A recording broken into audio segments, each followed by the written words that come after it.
what went right and what went wrong for Georgia's offense against Alabama. Didn't score a ton of points. We're going to tell you why we saw that be the case. We'll start in the first half. I'm Dayne Young. That's Brent Rollins. We're from UGAsports.com. Brent also works with Pro Football Focus. And if you go back on wherever you're watching this, YouTube or Facebook, you'll see our analysis of Georgia's defense against Alabama's offense, which was a lot of saying Bryce Young is a darn good quarterback and he had the best game of his college life. So let's flip it on the other end. What went right and what went wrong for Georgia's offense? Brent, there's a lot to go through here. We have 15 plays, I believe, and one with two angles. So we're going to go through this and try to keep it palatable for everyone. Just a quick summary as you rewatch this first half for Georgia's offense of kind of setting the table for what we're doing here. It feels like it's a theme for this season, really, and especially in bigger games where you're one block away, you're one cut away, you're one little thing away from just explosive play after explosive play.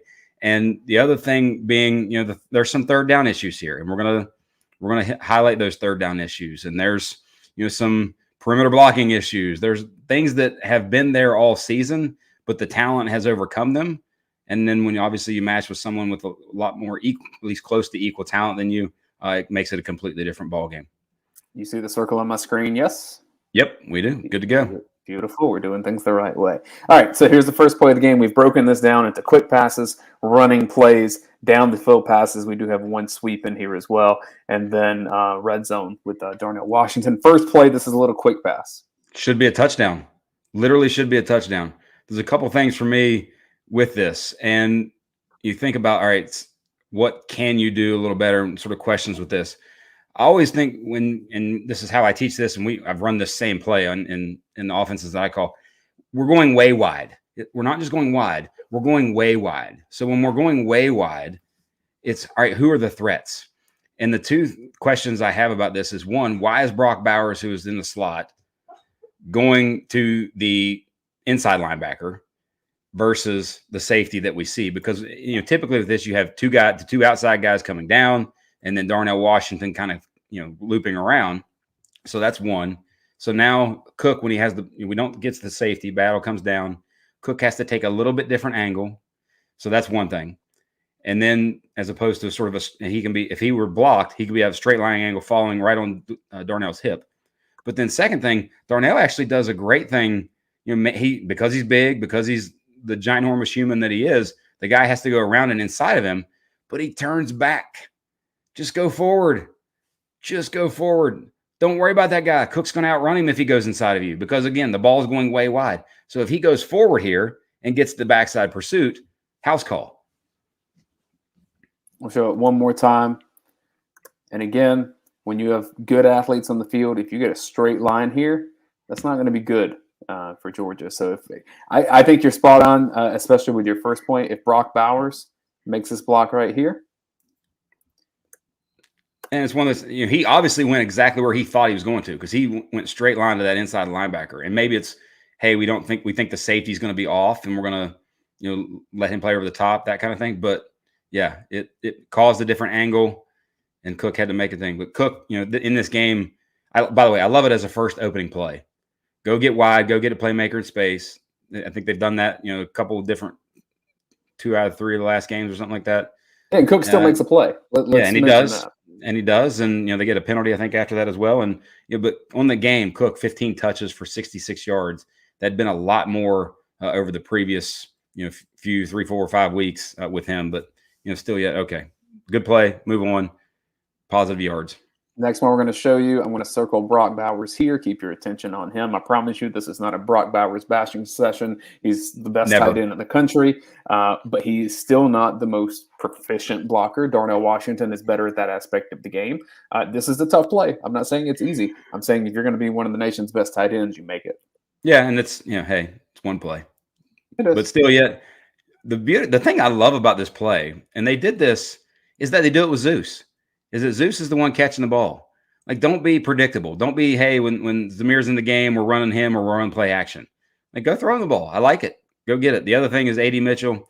This is, again, freshman type deal there. Don't lean. Just play defense. You don't need to strike him. You don't need to hurt that guy. Just stay in front of him.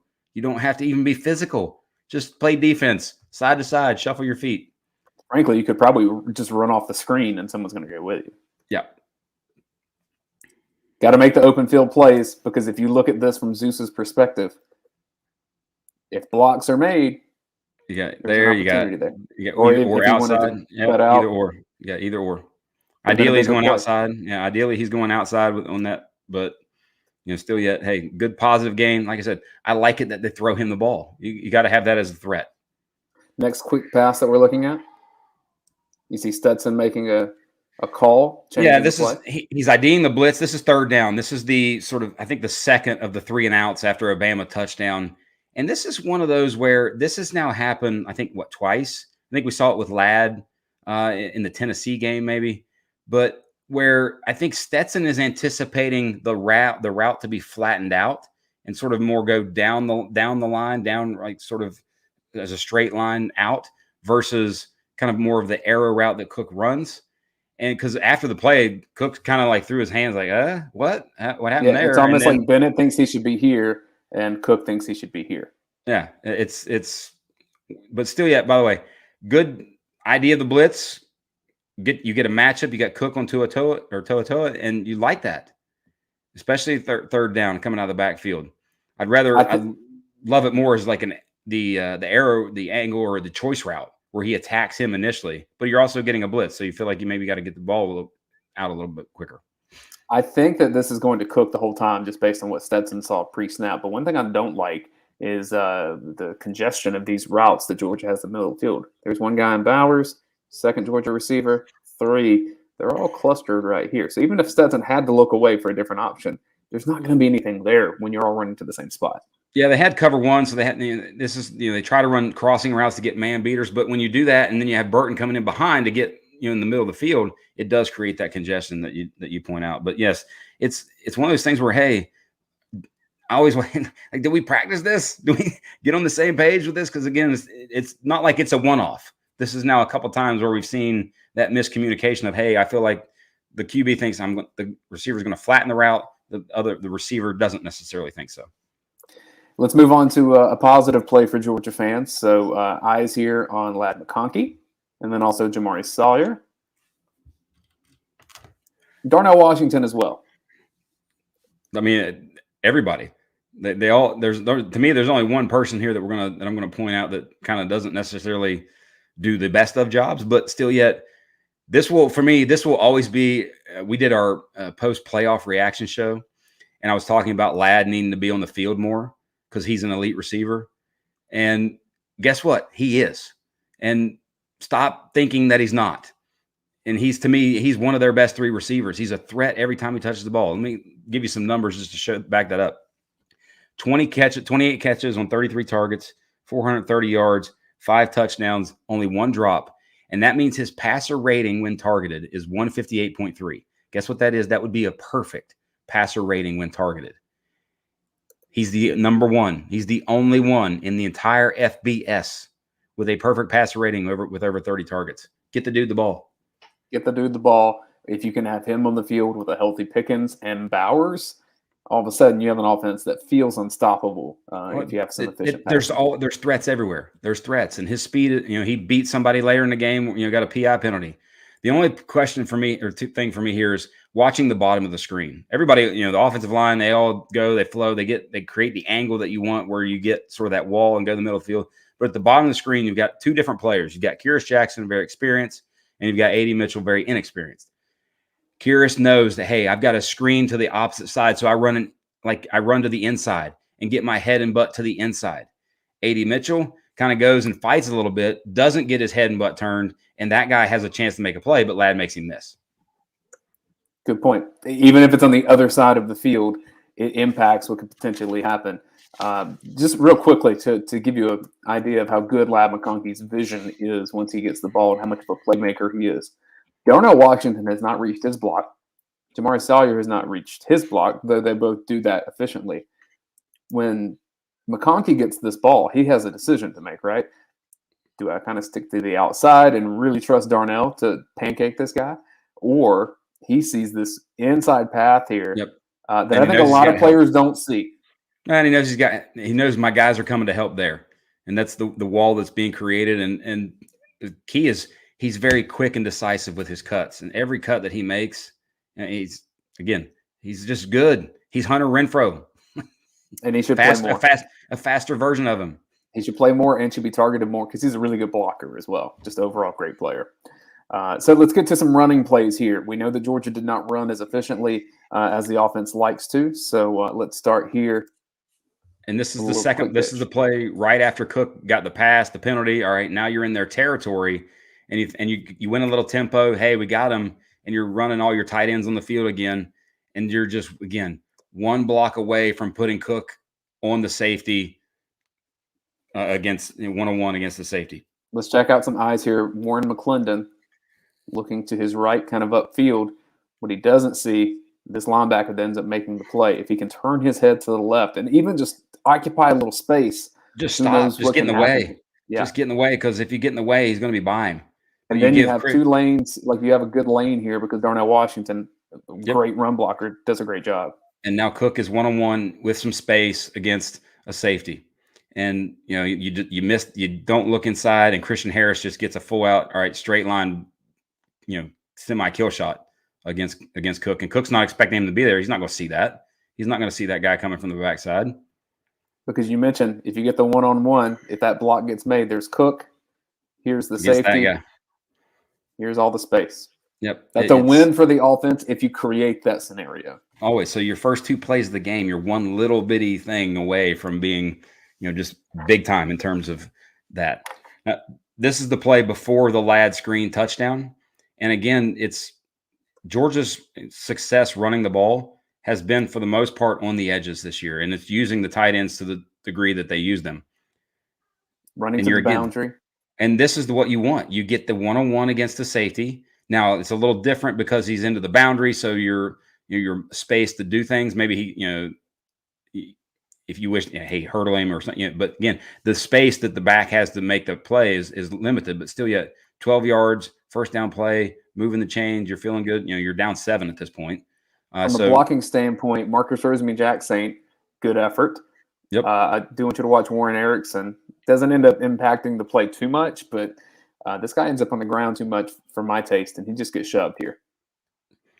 Yeah, it's a tough block, and because that guy's got leverage, and he's just trying to get in the way. But like you said, ends up on the ground. But again, when you're going way, like I said, when you're going way wide, when you're getting outside quickly, Darnell does a good job peeling back that time.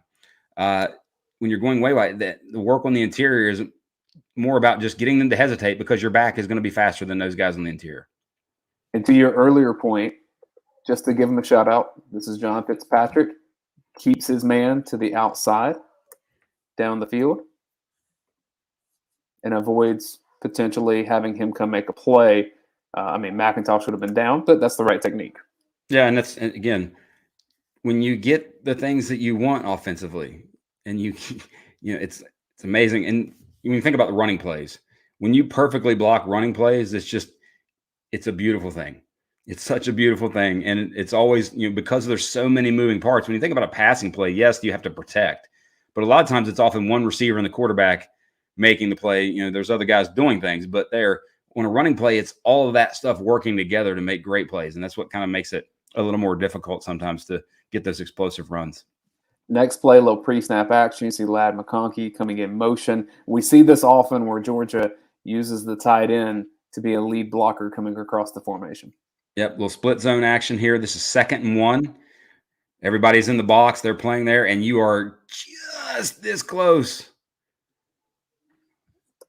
Like so close to semi hitting your head on the goalpost here. Now, granted, Zeus would have had to make the safety, but I like Zeus making that safety miss or running through him or stiff arming, anything like that. And the thing with this, and one, it's twofold. One, Will Anderson is really good. That's true. He's really good. He's a heck of an athlete, and he makes a massively athletic play there to, one, get struck in the face by Darnell, and 2, come off, dive, make the tackle. Heck of a play. But secondarily, Darnell with this, if you pause it right, a little bit more, and there. Where is his leverage? His leverage is on his right foot and his right shoulder. if his leverage was on his left foot and his left shoulder, Anderson's not getting through him. And it's, again, you're blocking a great athlete. Things are happening insanely fast. It's hard, but it's one of those things where I'd rather take a route that stays closer to the line and forces him around.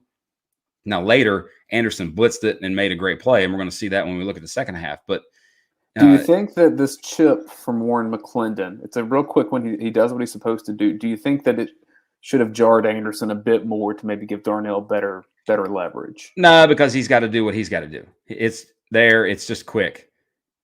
And because when you look at like the rest of the blocking is phenomenal. Yeah. You've got a massive hole right there. It's just one guy making a great play. And otherwise, like I said, you might be a stiff arm away from a touchdown right there. Yeah. You at least have an opportunity for a big play, first down and more. Next up, Stetson keep. And you could tell, by the way, that Alabama, and this happened multiple times in the game, even when he gave the ball, they were infinitely prepared to play Stetson the runner. When you see action away, watch Toa there, doesn't even flow away, is 100, lets Anderson. And this is how teams, by the way, this is how a lot of teams have adjusted to the whole zone read action is the backside guy trails the back. And then you have the backside linebacker scraping and playing the QB. Now, sometimes, and even teams a lot of times did that back in the Rich Rod West Virginia days. You just wanted to say Rich Rod in West Virginia. Hey, I can do that. Go Jacksonville State. But Pat White would just make that guy miss and then go house it. But, again, these are great athletes that you're playing against. The biggest key is, and something that you noticed as we're talking through this, is what on this play? If it's a true RPO, where it's a 3-read deal, Stetson, knowing that Anderson is not going to be in his face and bid on the fake, toss the bubble out here. James Cook he's open, and then you have blockers in front of him, covered here, and then an option here. Even pre-snap for me. If you look at it pre-snap, I'm still going there. That's the read for me because I've got two hosses outside against their star and their corners. Kool-Aid and Branch. And I think that's his name, right? Kool-Aid McKinstry or Kool-Aid something like McKinstry. Yeah. I've got Bowers and Fitzpatrick out there. And hey, as soon as the run fake happens, the guy with the white, the safety that's down right around the 3, he's going to at least take a step that way. Throw the bubble. Go. You got hat on hat. Get that guy the ball and go. And look, if you're doing the backyard football thing, even still do it now. Yeah, and by the way, it needs to be one of those overhand passes. Infinite number of high school teams and true read option teams in college football. That's what they do. It's a 3-level deal where it's give the run, okay, QB run, and then the read becomes the overhang. If they sit, you throw the bubble. A play that I thought we probably should have seen a bit more. Georgia running a little too running back action. I'm telling you, Todd Monken has found ways to get James Cook on the field, and it's helped in the second half of the season. Successful here. Yep, and this is 3rd and 1. Yeah, I love the jet sweep quick action because it just catches defenses off guard. Now, and this, by the way, the beautiful part of this is this play goes to show you that sometimes you don't have to block a soul because Jamari Sawyer and Justin Schaefer kind of hug here a little bit. They off the snap. I think Schaefer thinks I think they think he's going to crash in. And Schaefer's blocking sort of the outside zone left, and then they kind of hit each other a little bit. But still yet, that's not because of the alignment, that's more of a thud right there, a little shoulder to shoulder. Because of their alignment and because of the quick nature of the play, he's by him. Like, 47's like, oh, he's gone. But 3rd and I love it in short yardage. And then things like that, and then go run a QB sneak, go run things off of it. I'd like to see it more in their normal game where it's fake that jet, give the ball, fake the jet, play action, go deep, all sorts of things off of that action. They just don't, to me, do enough of that. Attack space. That's what we keep saying on these Film Don't Lies. If you look at the screen, you look where Alabama's lined up. Look where Alabama's not lined up. And where Georgia has an extra blocker over here. Numbers, angles, and grass. And I know you can't see all the players on Alabama's team right now, but I'm just saying, even from what you can see on your screen, like you said, get to the area where there's grass and not a player. Yep. But again, good short yardage conversion, first down. Maybe he makes a guy miss, but Battle's really good as a tackler and out in space as well. Could have been a big play. Again, these are all from the first half, first and second quarter of the SEC championship. Now we're into the downfield passing game, and Stetson Bennett had pressure in his face. Yep. And this is one where we talked about when we looked at Georgia's defense against Alabama's offense and how when Georgia was in zone, there were certain plays that could have been made where if you're watching the quarterback's eyes, you can come off of that and make a play. And that's exactly what Jordan Battle does here. And this should have been a pick six. I think I saw like that throw was coming right at me from where I was sitting. And I'm just like, all of us were, kind of, oh no, moment. But, this is one where he kind of stares this down a little too much. This is 3rd and 10. I think this is 3rd and 10, by the way. I like the route combos, all that's great. But they just make a play. Those guys are coached very well and come off of it. He comes off of Bowers, sees it, sees the ball released, and goes. If Stetson maybe, and this is one for me where now that Brock Bowers is who Brock Bowers is, which is the biggest threat offensively on their team. If I'm like coaching the quarterbacks or if I'm the quarterback myself, my eyes go to him first. And it's not so much because of him. It's because of what the attention to him does. Like, hey, I know I got Burton on the curl here. I'm going to take my eyes to Bowers as long as I can, knowing that I have that. And he doesn't necessarily do that here.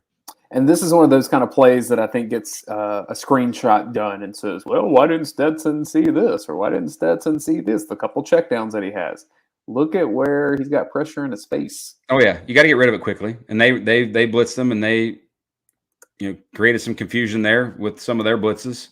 And the guy did a good job of not following through on the hit and getting like a roughing the passer penalty. But so still, there. You had just mentioned the attention that Brock Bowers draws. It's very apropos that the next play is Brock Bowers drawing attention and leaving John Fitzpatrick open. Yep. And we see this action consistently from Georgia. We can't see it enough. If you ask, like, I would have 6 different route 6, 7, 8, and maybe they do different route combos off of this and fun things you could do off this because they run the toss so much. Because it's going to get linebackers flowing, because it's going to get eyes and people thinking differently, where you have, just him up the seam, the outside guy clearing everybody out. They've done some where I think the touchdown that JT threw to Burton against South Carolina was the tight end running the outside route, and then Burton coming in up the post. Like, run all kinds of variations of this all day, every day, because for them, it really typically works well when they do use it. And you always have the back as the check down.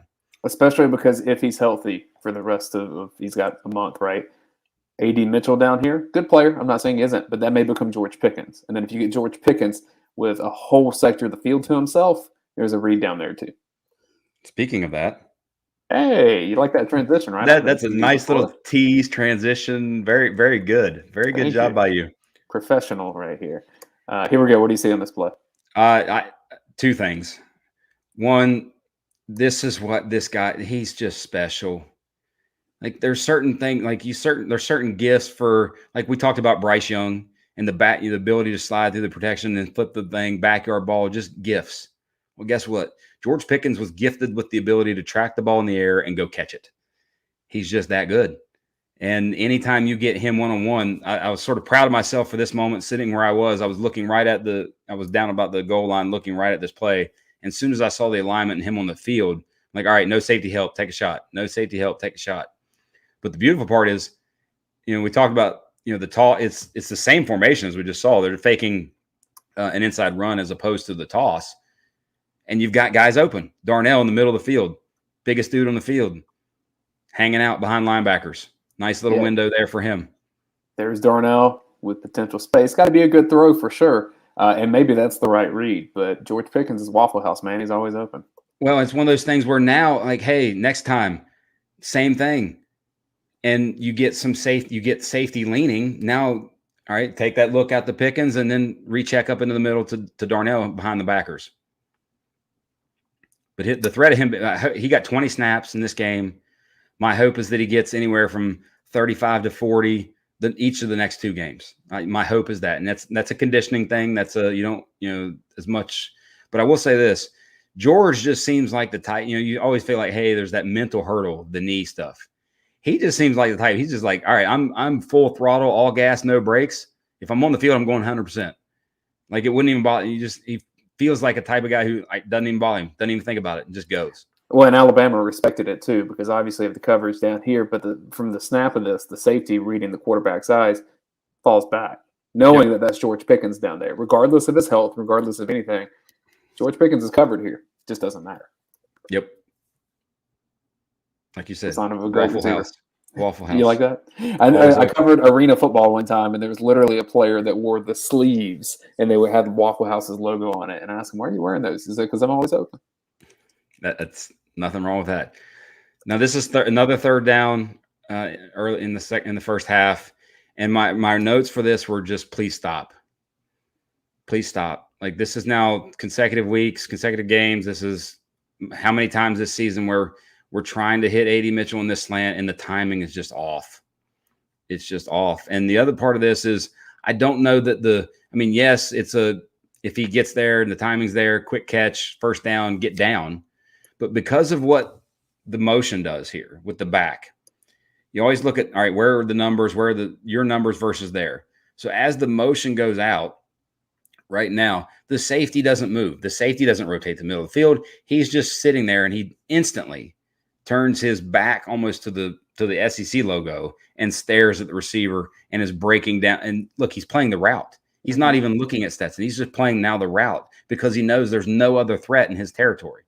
So if I see that, I'm Stetson, I see that, I think, all right, that guy's help is the corner's help. Fine. One, you got to, if you're going to do that, better timing. Two, it'd be nice if that were Pickens. And that was one of the things that you said. But the other, I'd come off and try to attack their linebackers. And if you look at Bowers at the bottom of the screen here, he's Waffle House. Waffle House part due. Always open. Like, right, boom, there. At the sticks. Just put it in his gut. First down. One of the other complaints that I had, and maybe this is not valid, you can tell me if it's not, it's Stetson Bennett. If he's the mobile threat that I think he is, when you see this, heads all pointed out here, scramble up the middle. All day. Take what you get. If they adjust, fine. But take what you can get right here because it's going to be better than the alternative.